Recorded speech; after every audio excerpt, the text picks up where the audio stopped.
Hello everybody, welcome to Dots Academy. Dots അക്കാഡമിയിലെ ഈ ഒരു സെഷനിൽ നമ്മൾ ഡിസ്കസ് ചെയ്യുന്നത് 10 കറണ്ട് അഫയേഴ്സ് ക്വസ്റ്റ്യൻസ് ആണ് 2024. ഈ ഡിസ്കസ് ചെയ്യാൻ പോകുന്ന ക്വസ്റ്റ്യൻസ് ഡിസ്ക്രിപ്ഷൻ ബോക്സിൽ അവൈലബിൾ ആണ്. അപ്പോൾ നമുക്ക് ചോദ്യങ്ങളിലേക്ക് കടക്കാം.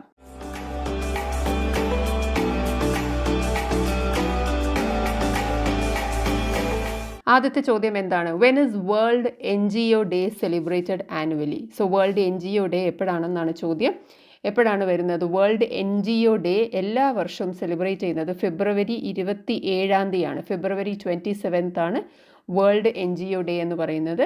And this was officially proposed and recognised in 2010. 2010 ഇത് റെക്കഗ്നൈസ് ചെയ്തതെങ്കിലും ഡിക്ലെയർ ചെയ്യാൻ പിന്നെയും കുറച്ച് സമയമെടുത്തു, because it was declared only in 2012.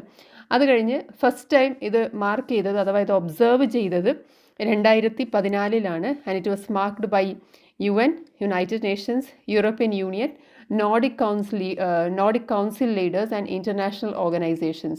So 2014 മാത്രമാണ് ഇങ്ങനെ ഒരു വേൾഡ് NGO ഡേ എന്നൊരു സെലിബ്രേറ്റ് ചെയ്യാൻ തുടങ്ങിയത്. ഐഡിയ 2010 മുതലേ ഉണ്ട്, 12 ഡിക്ലെയറും ചെയ്തു. നമുക്ക് രണ്ടാമത്തെ ചോദ്യത്തിലേക്ക് കടക്കാം. രണ്ടാമത്തെ ചോദ്യം എന്താണ്? When is the zero discrimination day observed annually to promote equality, inclusion and diversity? ചോദ്യം എന്താണ്? സീറോ ഡിസ്ക്രിമിനേഷൻ ഡേ എന്നാണ്. ഡിസ്ക്രിമിനേഷൻ തീരെ പാടില്ല. എന്ത് പ്രൊമോട്ട് ചെയ്യാൻ വേണ്ടിയിട്ടാണ്? ഇക്വാളിറ്റി പ്രൊമോട്ട് ചെയ്യാനും അതേപോലെ ഇൻക്ലൂസീവ്നെസ് പ്രൊമോട്ട് ചെയ്യാനും ഡൈവേഴ്സിറ്റി പ്രൊമോട്ട് ചെയ്യാനും, while raising awareness about the harmful impact of discrimination world wide. So world wide discrimination എന്ന് പറയുന്ന വിവേചനം എന്ന് പറയുന്നത് അതൊരു ഹാംഫുൾ ഇമ്പാക്റ്റ് തന്നെ ക്രിയേറ്റ് ചെയ്യുമെന്ന് കാണിക്കാനുള്ള ഒരു അവയർനെസ് റേസിംഗ് പ്രോഗ്രാം കൂടിയാണ് ഈ സീറോ ഡിസ്ക്രിമിനേഷൻ ഡേ എന്ന് പറയുന്നത്. ചോദ്യം ഇതെപ്പോഴാണ് ഒബ്സർവ് ചെയ്യുന്നത് എന്നുള്ളതാണ്. എപ്പോഴാണ്? It is on March 1. March 1 zero discrimination day എന്ന് പറയുന്നത് March 1.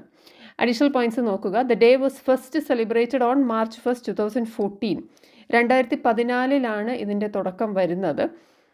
After UN AIDS, A joint United Nations program on human immunodeficiency virus and acquired immune deficiency syndrome launched its zero discrimination campaign on World AIDS Day in December 2013. അതായത് December 2013 world AIDS ഡേയോടനുബന്ധിച്ച് ഇങ്ങനൊരു programme തന്നെ launch ചെയ്യുന്നത്. പിന്നീട് അത് full fledged ആയിട്ട് 2014 മുതൽ നമ്മളത് celebrate ചെയ്യാൻ തുടങ്ങി, ഒബ്സർവ് ചെയ്യാൻ തുടങ്ങി. സീറോ ഡിസ്ക്രിമിനേഷൻ ഡേ എന്ന് പറയുന്നത് ഈ വർഷത്തെ the theme for zero discrimination day 2024, ഈ വർഷത്തെ ഡിസ്ക്രിമിനേഷൻ ഡേയുടെ തീം എന്ന് പറയുന്നത് to protect everyone's health, protect everyone's rights. So എല്ലാവരുടെയും ഹെൽത്ത് പ്രൊട്ടക്റ്റ് ചെയ്യുക, എല്ലാവരുടെയും അവകാശങ്ങളും സംരക്ഷിക്കുക എന്നുള്ളതാണ് സീറോ ഡിസ്ക്രിമിനേഷൻ ഡേ 2024 ഈ വർഷത്തെ തീം എന്ന് പറയുന്നത്. We move on to the next question.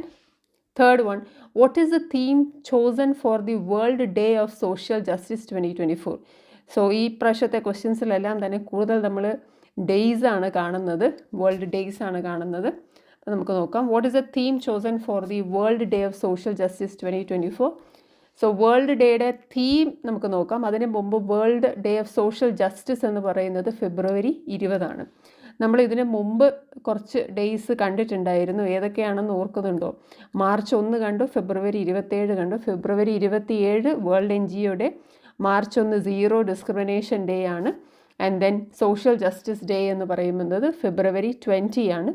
And what is the theme എന്ന് പറയുന്നത് bridging gaps and building alliances. അപ്പോൾ ഗ്യാപ്സ് ബ്രിഡ്ജ് ചെയ്യുക, അതേപോലെ തന്നെ അലയൻസസ് ബിൽഡ് ചെയ്യുക എന്നുള്ളതാണ് world day of social justice 2024 theme എന്ന് പറയുന്നത്. അടുത്തതും ഡേ തന്നെയാണ്. Which day is observed as international disarmament and non proliferation awareness day every year?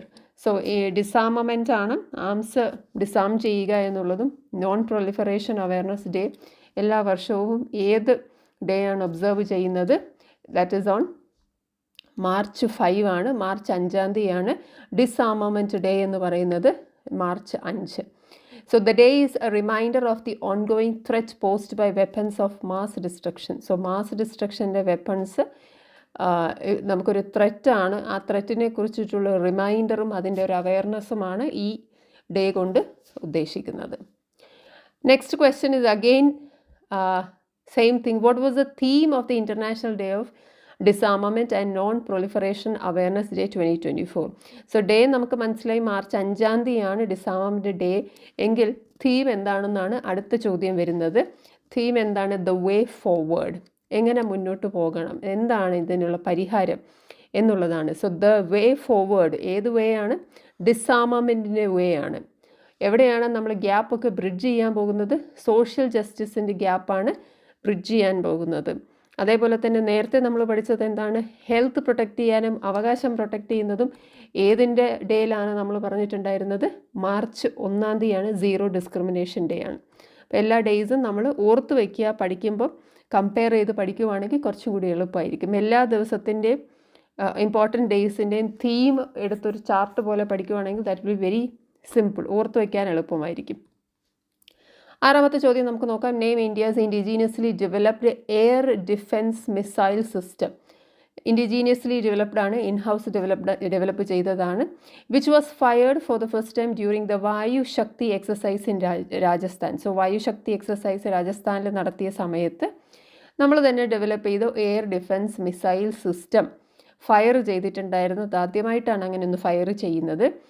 ആ ഡിഫെൻസ് മിസൈൽ സിസ്റ്റത്തിൻ്റെ, ആ ഫയർ ചെയ്ത ഡിഫെൻസ് മിസൈൽ സിസ്റ്റത്തിൻ്റെ പേരെന്താണെന്നാണ് ചോദ്യം.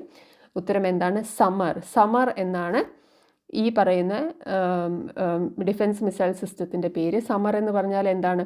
Surface to air missile retaliation for assured retaliation ആണ് ശരിക്കും. So surface to air missile retaliation അല്ലെങ്കിൽ surface to air missile for assured retaliation, that's better. Okay, ഇങ്ങനെയാണ് പറയുന്നത്.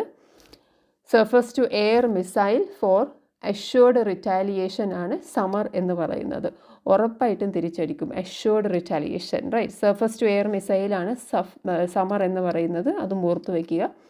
അഡീഷണൽ പോയിന്റ്സ് നോക്കാം. Air defence missile system developed in house ആണ് indigenous എന്ന് പറയുന്നത്. By the unit ഫയറാണ് ഡെവലപ്പ് ചെയ്തിരിക്കുന്നത്. ഇന്ത്യൻ എയർഫോഴ്സസ് മെയിൻ്റനൻസ് കമാൻഡാണ് ഇത് ഡെവലപ്പ് ചെയ്തിരിക്കുന്നത്. And it was fired at the exercise Vayu Shakti for the first time. So ആദ്യമായിട്ട് ഇത് ഫയർ ചെയ്തിരിക്കുന്നത് വായുശക്തി എക്സസൈസ് വായുശക്തിയാണ്. എക്സസൈസ് വായുശക്തി എവിടെയാണ് നടന്നത്? രാജസ്ഥാനിലാണ്. അത് ചോദ്യത്തിൽ തന്നെയുണ്ട്, അതും പഠിച്ചു വെക്കണം.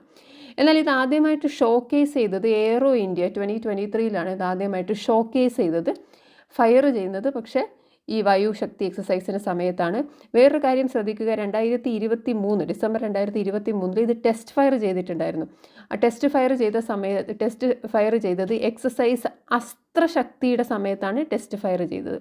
അപ്പോൾ ഈ വായുശക്തി, അതായത് ഈ സമർ മിസൈലിന് 3 പ്രാവശ്യം ഫയർ ചെയ്തിട്ടുണ്ട്. ഒന്ന് ഷോക്കേസ് ചെയ്തത് എയ്റോ ഇന്ത്യയിലും, രണ്ടാമത്തതെന്ന് പറയുന്നത് ഒന്ന് ടെസ്റ്റ് ഫയർ ചെയ്ത് നോക്കിയത് എക്സസൈസ് അസ്ത്രശക്തിയിലും. എന്നാൽ ഒറിജിനലായിട്ട് ശരിക്കും നോർമലി ഇവിടെ ഫസ്റ്റ് ടൈം ഇത് ഫയർ ചെയ്തത് വായുശക്തി എക്സസൈസിലുമാണ്. Let's move on to the 7th question. Name the country in which the 1000-year-old സോമൻസായി ഫെസ്റ്റിവൽ വാസ് സെലിബ്രേറ്റഡ്. സോ സോമൻസായി ഫെസ്റ്റിവൽ എവിടെയാണ് സെലിബ്രേറ്റ് ചെയ്യുന്നതെന്നുള്ള ചോദ്യം ചോദിക്കാം. 1000 വർഷം പഴക്കമുള്ളതാണ്. ഇത് കറണ്ട് അഫയേഴ്സിൽ ഇമ്പോർട്ടൻ്റ് ആവാനുള്ള റീസണുമുണ്ട്. So this was celebrated in Japan. ജപ്പാനിലാണിത് സെലിബ്രേറ്റ് ചെയ്യുന്നത്. ഇതിന് മറ്റൊരു പേരും കൂടി ഒരു നേക്കഡ് മാൻ ഫെസ്റ്റിവൽ എന്നും പറയാറുണ്ട്. അപ്പം നേക്കഡാണ് അവിടെ, ഓൾമോസ്റ്റ് നേക്കഡാണ്, പൂർണ്ണമായിട്ടും നേക്കഡ് അല്ല, പക്ഷേ ഓൾമോസ്റ്റ് നേക്കഡാണ്. നേക്കഡ് മാൻ ഫെസ്റ്റിവൽ നിന്ന് അറിയാറുണ്ട്, പറയപ്പെടാറുണ്ട് ഈ സോമൻസായി ഫെസ്റ്റിവലിൻ്റെ. The event became known as a naked festival because male participants. So പുരുഷന്മാരാണ് പാർട്ടിസിപ്പൻസ് ആയിട്ട് വരുന്നത്. They only wear a Japanese loincloth. ഒരു ലോയിൻ ക്ലോത്ത് മാത്രമേ വെയർ ചെയ്യുന്നുള്ളൂ. അതിൻ്റെ പേര് ഫണ്ടോഷി എന്നുള്ളതും, പിന്നെ അതിന് ഒരു പെയർ ഓഫ് വൈറ്റ് സോക്സുമാണ് വരുന്നത്. സോക്സ് ടബി എന്ന് പറയും. അപ്പോൾ ഇത്രയും മാത്രം വെയർ ചെയ്യുന്നത് കൊണ്ടാണ് അതിനെ നേക്കഡ് മാൻ ഫെസ്റ്റിവൽ എന്ന് പറയുന്നത്. ഓൾമോസ്റ്റ് നേക്കഡ് ആണെന്ന് മാത്രമേ ഉള്ളൂ. ഓക്കെ, ഇനി ഇതെന്തുകൊണ്ടാണ് ഇമ്പോർട്ടൻ്റ് ആയതെന്ന് വെച്ചാൽ ഇത് ഈ ഒരു ഈവൻറ്റ്, അതായത് ഇനി മുതൽ നടത്തണ്ട എന്നുള്ള തീരുമാനത്തിലേക്ക് എത്തിയിരിക്കുകയാണ്. സോ ദിസ് ഡിസിഷൻ, നടത്തണ്ട എന്നുള്ള തീരുമാനം, ഈ ഒരു തീരുമാനം വരാനുള്ള reason because of the ageing of individuals. So ജപ്പാനിൽ നമുക്കറിയാം കൂടുതലായിട്ടും അവിടുത്തെ പോപ്പുലേഷൻ വളരെ ഏജ്ഡാണ്, പ്രായം ചെന്ന ആൾക്കാരാണ്. അപ്പോൾ അതുകൊണ്ട് തന്നെ അവർക്ക് ഇതിൽ ഇൻവോൾവ് ചെയ്യാൻ ബുദ്ധിമുട്ടുമുണ്ട് എന്ന് മാത്രമല്ല ഇനി മുന്നോട്ട് കൊണ്ടുപോകണമെങ്കിൽ സക്സസേഴ്സ് വേണം. അപ്പം അങ്ങനെ യുവാക്കളും സക്സസേഴ്സും ഒന്നും ഇല്ലാത്തത് കൊണ്ട് തന്നെ ഇത് കൊണ്ടുപോകാൻ ബുദ്ധിമുട്ടാണ് എന്നുള്ളത് കൊണ്ട് ഈ 1000 വർഷം പഴക്കമുള്ള സൊമൻസൈ ഫെസ്റ്റിവൽ ഇതോടെ നിർത്താൻ അവർ ഉദ്ദേശിക്കുവാണ്. അതുകൊണ്ടാണ് ഈ ഫെസ്റ്റിവൽ ഇപ്പം കറണ്ട് അഫയേഴ്സ് ഈ ന്യൂസിൽ ഒരു വാർത്തയായിട്ട് വരാനുള്ള റീസൺ തന്നെ. 8ാമത്തെ ചോദ്യം നോക്കാം. Who is the freedom fighter from Meghalaya's Khasi community whose statue was unveiled in Dhaka? So മേഘാലയയുടെ ഖാസി കമ്മ്യൂണിറ്റി, അപ്പോൾ മേഘാലയയിലെ ഒരു കമ്മ്യൂണിറ്റിയാണ് ഖാസി എന്ന് പറയുന്നത്. സോ ഈ ഖാസി കമ്മ്യൂണിറ്റിയുടെ ഒരു ഫ്രീഡം ഫൈറ്ററിൻ്റെ ഒരു സ്റ്റാച്യു ബാംഗ്ലാദേശിൽ ഢാക്കയിൽ അത് അൺവീൽ ചെയ്തിട്ടുണ്ട്. എന്താ അദ്ദേഹത്തിൻ്റെ പേരെന്താണെന്നാണ് ചോദ്യം. തിരോത് സിംഗ് സിയം എന്ന് പറയുന്ന ഈ വ്യക്തിയാണ്. തിരോത് സിംഗ് സിയം എന്ന് പറയുന്ന വ്യക്തിയുടെ മേഘാലയയുടെ ഖാസി കമ്മ്യൂണിറ്റിയിലെ ഫ്രീഡം ഫൈറ്ററാണ്. അദ്ദേഹത്തിൻ്റെ സ്റ്റാച്യു ആണ് ബാംഗ്ലാദേശിൽ അൺവീൽ ചെയ്തിരിക്കുന്നത്. എക്സാക്ട് പ്ലേസ് പറഞ്ഞാൽ at Indira Gandhi cultural centre in Dhaka. So Indira Gandhi cultural centre, ഢാക്കയിലെ ഇന്ദിരാഗാന്ധി കൾച്ചറൽ സെൻറ്ററിലാണ് ഈ ഒരു സ്റ്റാച്യു അൺവീൽ ചെയ്തിരിക്കുന്നത്. അടുത്തത് 9th question. According to the bureau of energy efficiency statistics, which state has emerged as a front runner in India's electric vehicle infrastructure development? അതായത് electric വെഹിക്കിളിന് ആവശ്യമായിട്ടുള്ള infrastructure develop ചെയ്തതുകൊണ്ട് ഒരു സ്റ്റേറ്റ് ഫ്രണ്ട് റണ്ണറായിട്ട് വരുന്നുണ്ട്. According to the bureau of energy efficiency statistics എന്നാണ് പറയുന്നത്. അതേത് സംസ്ഥാനം എന്നാണ് ചോദ്യം വരുന്നത്. അതേത് സംസ്ഥാനമാണ്? കർണാടകയിലാണ് ഈ പറയുന്ന ഇലക്ട്രിക് വെഹിക്കിളിൻ്റെ ഇൻഫ്രാസ്ട്രക്ചർ ഡെവലപ്മെൻറ്റ് വളരെ കൂടുതലാണ്. അതുകൊണ്ട് തന്നെ BE പറയുന്നത് അവരാണ് ഇപ്പോൾ ഫ്രണ്ട് റണ്ണർ എന്നുള്ളതാണ്. So bureau of energy efficiency BE നമുക്ക് ചോദ്യം വരാം. This was set up on 1st March 2002. 2002 BE establish ചെയ്യുന്നത് under the provisions of the energy conservation act 2001. So energy conservation act 2001 പ്രകാരമാണ് BE bureau of energy efficiency എന്ന് പറയുന്ന ഒരു ഓർഗനൈസേഷൻ്റെ bureau setup ചെയ്യുന്നത്. കർണാടകയുടെ പോസിറ്റീവ് എന്ന് പറയുന്നത് ഏകദേശം 5059 public electric vehicle charging stations ഉണ്ട് എന്നുള്ളതാണ്. അപ്പോൾ അതാണ് ഈ ഇൻഫ്രാസ്ട്രക്ചർ എന്ന് പറയുന്നത്. പബ്ലിക് ചാർജിങ് സ്റ്റേഷൻസ്, ഇലക്ട്രിക് വെഹിക്കിളിന് വേണ്ടിയിട്ടുള്ള പബ്ലിക് ചാർജിങ് സ്റ്റേഷൻസ് 5000-ലധികമുണ്ട് കർണാടകയിലും. So that is the highest in India. ഇനി in terms of number of EVs, എന്നാൽ ഇലക്ട്രിക് വെഹിക്കിൾസ് കൂടുതലായിട്ടുള്ളത് ഉത്തർപ്രദേശിലാണ്. 7.45 ലാക്കാണ് ഉത്തർപ്രദേശിൽ ഇലക്ട്രിക് വെഹിക്കിൾസ് ഉള്ളത്. And followed by Maharashtra and Karnataka. പിന്നെ വരുന്നത് മഹാരാഷ്ട്രയും പിന്നെ കർണാടകയുമാണ്. സോ ഇലക്ട്രിക് വെഹിക്കിൾ നോക്കിക്കഴിഞ്ഞാൽ UP ആണ് ടോപ്പർ. എന്നാൽ ചാർജിങ് സ്റ്റേഷൻസോ ഇൻഫ്രാസ്ട്രക്ചറോ നോക്കിക്കഴിഞ്ഞാൽ കർണാടകയാണ് ടോപ്പ് വരുന്നത്. ലാസ്റ്റ് ക്വസ്റ്റ്യനിലേക്ക് പോകാം. What is the rank of India in 2024 edition of the Henley passport index? So Henley passport index പ്രകാരം, റീസെൻ്റ്ലി വന്ന ഹെൻലി പാസ്പോർട്ട് ഇൻഡെക്സ് പ്രകാരം ഇന്ത്യയുടെ റാങ്ക് എത്രയാണെന്നുള്ളതാണ് ചോദ്യം. 85th റാങ്കാണ്. 85th റാങ്കാണ് ഇന്ത്യയുടെ റാങ്ക് എന്ന് പറയുന്നത് 2024 ഇപ്പം റീസെൻ്റ്ലി വന്ന ഇൻഡെക്സ് പ്രകാരം. India has slipped to 85th spot. ശരിക്കും ഇന്ത്യ പുറകോട്ട് പോയി എന്നുള്ളതാണ്. എങ്ങനെ പുറകോട്ട് പോയി എന്ന് ചോദിച്ചു കഴിഞ്ഞാൽ, ജനുവരിയിൽ ഇതിൻ്റെ ഒരു പാസ്പോർട്ടിൻ്റെ ഇൻഡെക്സ്, ഹെൻലി പാസ്പോർട്ട് ഇൻഡെക്സിൻ്റെ പൊസിഷൻ നോക്കിയപ്പം ഇന്ത്യ 80ാമത്തെ പൊസിഷനിലായിരുന്നു. എന്നാൽ മാർച്ചിൽ അത് റീസെൻ്റ്ലി നോക്കുമ്പോഴേക്കും അതിൻ്റെ റാങ്കിങ് കുറച്ച് പുറകോട്ട് പോയി.